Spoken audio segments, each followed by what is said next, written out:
নমস্কার, আগমনীর ক্লাসরুমে আপনাদের স্বাগত জানাই। দুদিন ধরে যাতে রিনিউয়েবল রিসোর্সের কথা বলছি, তাই ভাবলাম একটু রিনিউয়েবল রিসোর্স নিয়ে আপনাদের সাথে আলোচনা করা হোক।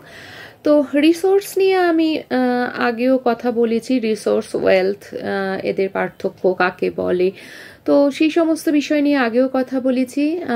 তো ওই আবারও একই কথা বলছি যে একটু চ্যানেলটা প্লিজ সাবস্ক্রাইব করে আগের ভিডিওটা এই সম্বন্ধে একটু দেখে নেবেন, তাহলে লিঙ্ক করতে আপনাদের সুবিধে হবে। এবার চলে আসি সোজাসুজি, কাকে রিনিউয়েবল রিসোর্স বলছে, কাকে নন রিনিউয়েবল রিসোর্স বলছে। রিনিউয়েবল রিসোর্স কি? রিনিউয়েবল রিসোর্স হচ্ছে যে সমস্ত সম্পদগুলো একবার ফুরিয়ে গেলে আমরা আবার সেগুলোকে পেতে পারি, সেগুলো হচ্ছে রিনিউয়েবল রিসোর্স। আর নন রিনিউয়েবল রিসোর্স কাকে বলছে? যে যেগুলো একবার ফুরিয়ে গেলে সেগুলোকে আর কোনো মতে পাওয়া সম্ভব হবে না, বা পেলেও এত বছর পরে পাবো যখন আমাদের অস্তিত্বই থাকবে না, তো সেটাকে বলা হচ্ছে নন রিনিউয়েবল রিসোর্স। সাতটা ভাষায় রিনিউয়েবলের উদাহরণ হচ্ছে, যেমন ধরুন সূর্যের আলো, তারপরে হচ্ছে বায়ু, এই সমস্ত। আর নন রিনিউয়েবলের মধ্যে কয়লা, পেট্রোল, এই সমস্ত, বা খনিজ তেল, আর একটু যদি স্পেসিফিক্যালি বলি তো এইগুলো। এইবারে আমরা আসি যে রিনিউয়েবল নন রিনিউয়েবলটাও কিন্তু আবার একটু ভাগ আছে। সেগুলোকে কি বলছে না, সেগুলো হচ্ছে, একটা হচ্ছে স্টক রিনিউয়েবল রিসোর্স, আর একটা হচ্ছে flow renewable resource. Stock renewable resource কি না, ওই নামটা থেকেই বলেছি বারবার যে বোঝার চেষ্টা করবেন, যে অর্থাৎ যে রিনিউয়েবল রিসোর্সগুলোকে আমরা স্টক করতে পারি, অর্থাৎ সঞ্চয় করে রাখতে পারি, সেগুলোকে বলা হচ্ছে স্টক রিনিউয়েবল রিসোর্স। যেমন ধরুন ট্যাঙ্কি জল সঞ্চয় করে রাখা, সোলার এনার্জিকে কোনো সেলের মধ্যে আটকে রাখা বা কোষের মধ্যে আটকে রাখা, এগুলো হচ্ছে সমস্ত stock renewable resource. Flow renewable resource কি বলছে? যেমন হচ্ছে ইয়াং গ্রোথ টিম্বার, অর্থাৎ ধরুন যে গাছগুলো, মানে যেগুলো আর কি চারা গাছ যখন ছোট ছোট করে একটু একটু করে বড় হয়, তো সেগুলো কি ক্রমশ বড় হতে থাকে, তো একটু করে পাতা বার হয়, আবার একটু লম্বায়ও বাড়ে, তো এইগুলো হচ্ছে সমস্ত ফ্লো রিনিউয়েবল রিসোর্স। এবার হচ্ছে স্টক নন রিনিউয়েবল রিসোর্স কাকে বলছে? স্টক নন রিনিউয়েবল রিসোর্স হচ্ছে আদি অন্তকাল ধরে আমাদের প্রকৃতিতে সঞ্চিত হওয়া কোল, খনিজ তেল, এই সমস্তগুলো। আর স্টক আর ফ্লো নন রিনিউয়েবল রিসোর্সগুলো কি হচ্ছে না, ধরুন যে বায়ুটা বয়ে গেছে, আমরা বায়ু পরে আবার পেয়ে যাব, বাট যেটা বয়ে গেছে সেটাকে তো আমরা ফিরে পাবো না। হ্যাঁ, ধরুন কথার কথা বলছি যে সন্ধে 7টার সময় যে বায়ুটা আপনার লোকালিটি থেকে পাস করে গেছে, 7:05 আপনি আবারও বায়ু পাচ্ছেন, কিন্তু ওইটা পাচ্ছেন না, অন্য বায়ু আসছে। হ্যাঁ, তো ওই 7টার বায়ুটা হচ্ছে কি ফ্লো নন রিনিউয়েবল রিসোর্স। একইভাবে নদীর জল যেটা বয়ে চলে গেছে সেটাকে তো আর আমরা পাচ্ছি না, সেটা তো গিয়ে আলটিমেট সমুদ্রে মিশে যাচ্ছে। তো নতুন যে জলটা আসছে, তাহলে কি নদীর জল শুকনো হয়ে যাচ্ছে? তা হচ্ছে না, নতুন যে জলটা আসছে সেটাকে আমরা পাচ্ছি। তো এটা হচ্ছে ফ্লো নন রিনিউয়েবল রিসোর্স। এবার আসি একটু অন্যভাবে বলতে কি না, আমরা যে রিনিউয়েবল নন রিনিউয়েবল কথাটা বলছি, সেক্ষেত্রে দুটো শব্দ একটু আমরা তার সাথে পরিচয় করে নিই। সেটা পরিচয় করার আগে আমি একটু একজনের সম্বন্ধে বলি।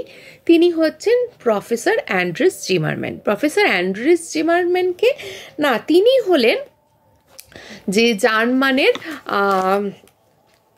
পোটসড্যাম ইউনিভার্সিটির প্রফেসর। তো তার কথা কেন বলছি? তার কারণ হচ্ছে যে তিনি একজন legal scholar, education historian, business economist, এবং ফিলোসফি নিয়েও তার যথেষ্টরও বেশি পড়াশুনো রয়েছে। তো তিনি যখন এই সমস্ত পরিবেশের বিষয়গুলো নিয়ে ঘাঁটাঘাঁটি করেছেন, তিনি এই রিনিউয়েবল নন রিনিউয়েবলটাকে একটু অন্যভাবে ব্যাখ্যা করেছেন। সেটা কি না, একটি হলো তার মধ্যে revolving fund resource. Revolving fund রিসোর্সটা কি বলছে না, যে রিসোর্সগুলো একবার যদি ফুরিয়ে যায় সেগুলো চট করে তো ফিরে আসার সম্ভাবনা নেই, বাট সেইগুলো কিন্তু ফুরিয়ে যাচ্ছে মানে একদম নিঃশেষ হয়ে কখনোই যাবে না, তার একটা রেসিডুয়াল পার্ট পড়ে থাকবে, একটা অবশিষ্টাংশ পার্ট পড়ে থাকছে। সেই জন্য উনি এটাকে রিভলভিং ফান্ড রিসোর্স বলছেন, যে একটা ফান্ড কিন্তু থেকেই যাচ্ছে, পুরো কিন্তু জিরো হচ্ছে না।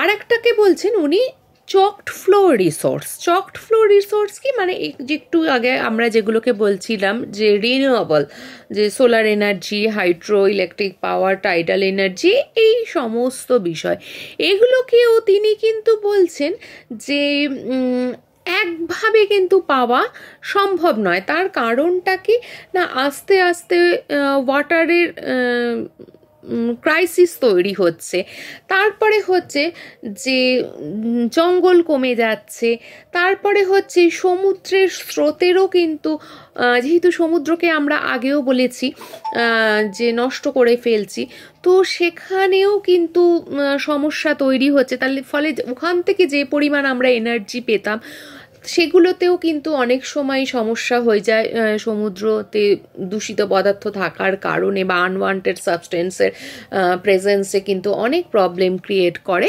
তো সেই কারণে বলা হচ্ছে যেগুলোকে আমরা ভাবতাম রিনিউয়েবল বা একভাবে আমরা পেতেই থাকবো, সেটাও কিন্তু বহু সময় কিন্তু বাধার সৃষ্টি করতে পারে। সেই জন্য উনি সেটাকে বলছেন, রিনিউয়েবল শব্দটাকে একটু অন্যভাবে বলছেন, চকড ফ্লো রিসোর্স। তাহলে আজকে আমরা কি পড়লাম, যে রিসোর্সের দুটো স্পেশাল ক্যাটাগরি পড়লাম, রিনিউয়েবল নন রিনিউয়েবল। উভয় ক্ষেত্রেই হচ্ছে স্টক আর ফ্লো দুটো ক্লাসিফিকেশন পড়লাম। আর এই রিনিউয়েবল নন রিনিউয়েবলকে একটু অন্যভাবে কিভাবে প্রফেসর জিমারম্যান ব্যাখ্যা করেছেন সেটা আমরা জানলাম। আশা করি কালকে যে সমস্ত বিষয়গুলোতে বলেছিলাম তো সেগুলোর একটু গভীরে আপনাদের ধারণা দিতে পেরেছি, আপনাদের সমস্ত বিষয়গুলো পরিষ্কার করে তুলতে পেরেছি আপনাদের সামনে। তো যদি আজকের ভিডিওটা ভালো লেগে থাকে তো অবশ্যই লাইক করবেন, শেয়ার করবেন এবং কমেন্ট করবেন। আর যারা সাবস্ক্রাইব না করে দেখছেন তারা একটু সাবস্ক্রাইব করে নেবেন, তাহলে আগের ভিডিওগুলোর সাথে লিঙ্ক করতে পারবেন। নমস্কার।